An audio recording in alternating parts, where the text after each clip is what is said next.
जरा सोचिए एक ऐसी महान प्राचीन सभ्यता के बारे में जिसने अपने पीछे इतने शानदार शहर तो छोड़े, लेकिन साथ ही एक ऐसी भाषा भी जिसे आज तक कोई समझ नहीं पाया है। तो चलिए एक तरह की पुरातात्विक जासूसी करते हैं और सिंधु घाटी सभ्यता के इन रहस्यों से पर्दा उठाने की कोशिश करते हैं। और सच कहूं तो यही इस पूरी कहानी का सबसे बड़ा रहस्य है, सिंधु लिपि, जिसे अब तक पढ़ा नहीं जा सका। इन लोगों को पूरी तरह से समझने में हमारी सबसे बड़ी चुनौती है। ये एक बंद ताले की तरह है और हम सब आज भी उसकी सही चाबी ढूंढ रहे हैं। तो ठीक है, चलिए सिंधु घाटी सभ्यता की केस फाइल खोलते हैं। इसे हड़प्पा सभ्यता के नाम से भी जाना जाता है।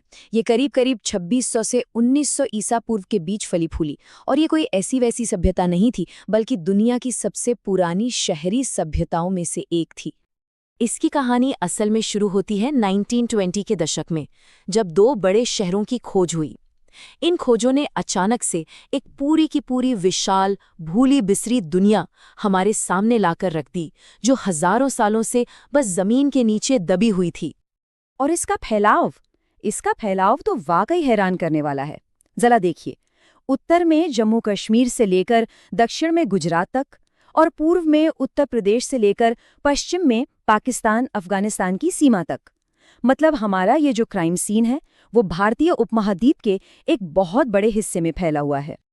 और ये कितनी बड़ी थी, अंदाजा लगाइए। अब तक 1400 से ज्यादा जगहों की पहचान हो चुकी है। जी हाँ, 1400 से भी ज्यादा। ये इससे दुनिया की सबसे बड़ी प्राचीन सभ्यताओं में से एक बनाती है। मतलब ये कोई छोटा मोटा राज्य नहीं था, ये एक विशाल साम्राज्य जैसा था। तो चलिए अब पहले बड़े सबूत की ओर बढ़ते हैं, और वो है इनके शहरों का डिजाइन। इतना कमाल का और इतना एडवांस्ड कि यकीन करना मुश्किल हो जाता है। ये हमें बताता है कि इनका समाज कितना संगठित और बुद्धिमान था। देखिए, इनके ज्यादातर शहरों का एक खास लेआउट था, जो आमतौर पर दो हिस्सों में बटा होता था। एक था ऊपरी शहर, जिसे हम दुर्ग या सिटाडेल कहते हैं, और दूसरा था निचला शहर, जहां आम लोग रहते थे। इससे साफ पता चलता है कि हर चीज कितनी प्लानिंग के साथ की गई थी। जरा इनकी इंजीनियरिंग का कमाल तो देखिए। सड़कें एकदम सीधी एक दूसरे को 90 डिग्री के एंगल पर काटती थी, बिल्कुल आज के मॉडर्न शहरों की तरह। वो एक ही साइज की पक्की ईंटों का इस्तेमाल करते थे, और तो और लगभग हर घर में अपना एक बाथरूम था। ये सब उनके ज्योमेट्री और स्टैंडर्डाइजेशन के ज्ञान को दिखाता है। लेकिन रुकिए, उनकी इंजीनियरिंग की सबसे बड़ी मिसाल तो कुछ और ही है। उनके पास थी दुनिया की सबसे पुरानी अंडरग्राउंड और ढकी हुई ड्रेनेज सिस्टम, जो हर एक घर से जुड़ी थी। सोचिए, एक ऐसी तकनीक जिसकी बराबरी दुनिया में हजारों सालों तक कोई नहीं कर पाया। तो शहर तो बड़े शानदार थे, पर क्या ये लोग अमीर भी थे? चलिए अगले सबूत पर नजर डालते हैं, और वो है उनकी एक फली फूली अर्थव्यवस्था। इससे पता चलता है कि ये समाज सिर्फ व्यवस्थित ही नहीं, बल्कि काफी दौलतमंद भी था। सीधी सी बात है, इनकी अर्थव्यवस्था की नींव थी खेती और पशुपालन, जो नदी के किनारे की उपजाऊ जमीन पर होती थी। लेकिन इसके साथ साथ वे मिट्टी के बर्तन बनाने, धातु का काम करने जैसे कई उद्योगों में भी माहिर थे। और उनका बिजनेस सिर्फ उनके इलाके तक ही सीमित नहीं था, उनकी पहुंच बहुत दूर तक थी। वे अपनी विशाल सभ्यता के अंदर तो व्यापार करते ही थे, साथ ही लोथल जैसे बंदरगाहों से समुद्री रास्ते के जरिए बाकी दुनिया से भी जुड़े हुए थे। और जानते हैं, इसका एक बहुत बड़ा सुराग हमें कहीं और से मिलता है। मेसोपोटामिया यानी आज के इराक के पुराने दस्तावेजों में मेलुहा नाम की एक जगह से व्यापार का जिक्र है। ज्यादातर एक्सपर्ट्स का मानना है कि ये मेलुहा और कोई नहीं बल्कि सिंधु घाटी का ही इलाका था। ये एक पक्का सबूत है कि वो एक ग्लोबल ट्रेड नेटवर्क का हिस्सा थे। अच्छा, हमने उनके शहर देख लिए, उनका व्यापार समझ लिया, पर ये लोग थे कैसे, क्या मानते थे, वे कैसा महसूस करते थे?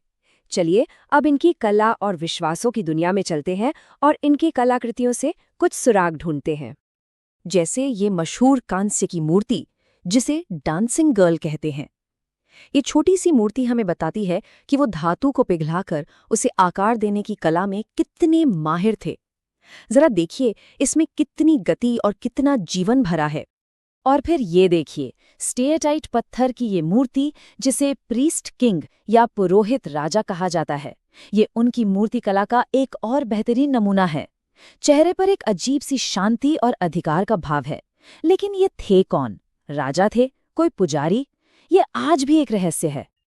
और ये पशुपति मोहर, ये उनके धार्मिक विश्वासों के बारे में शायद सबसे बड़ा सुराग है। लेकिन एक बात याद रखनी होगी, क्योंकि हम उनकी लिखावट नहीं पढ़ सकते, इसलिए ये व्याख्या सिर्फ एक थ्योरी है, एक बहुत ही दिलचस्प थ्योरी, लेकिन अभी तक साबित नहीं हुई है। अब हम आते हैं इस कहानी के सबसे आखिरी और सबसे उलझे हुए सवाल पर। जब सब कुछ इतना अच्छा था, इतना विकसित था, तो फिर हुआ क्या? ये महान सभ्यता अचानक गायब कैसे हो गई? सच तो ये है कि इस मामले का कोई एक सीधा सीधा सा जवाब नहीं है। इसके पतन को लेकर कई थ्योरीज हैं। कुछ कहते हैं कि मौसम बदल गया, भयंकर सूखा पड़ा। कुछ का मानना है कि सिंधु नदी ने ही अपना रास्ता बदल लिया, या शायद व्यापार खत्म हो गया। कोई एक कारण पक्के तौर पर नहीं कहा जा सकता। ज्यादातर लगता है कि एक के बाद एक कई मुसीबतों ने मिलकर धीरे धीरे इस महान सभ्यता को खत्म कर दिया। तो इस पूरी जांच के बाद हम किस नतीजे पर पहुंचे हैं? सबूत हमें इनके महत्व और इनके स्थायी प्रभाव के बारे में आखिर क्या बताते हैं?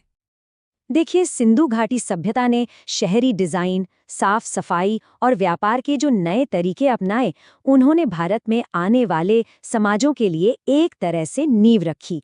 उनकी विरासत आज भी हमारे शहरों और कस्बों में किसी न किसी रूप में जिंदा है। तो आखिर में हम क्या कह सकते हैं?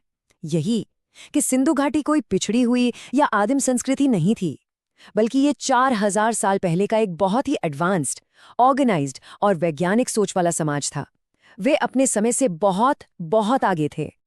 और हम इस चर्चा को एक आखिरी सवाल के साथ छोड़ते हैं। जरा सोचिए, अगर किसी दिन हम उनकी भाषा, उनकी लिपि को पढ़ पाएं, तो और कितने राज खुलेंगे? क्या कहानियां, क्या ज्ञान, क्या कानून छिपे हैं उन छोटे छोटे निशानों में? ये एक ऐसा रहस्य है जो आज भी सुलझने का इंतजार कर रहा है।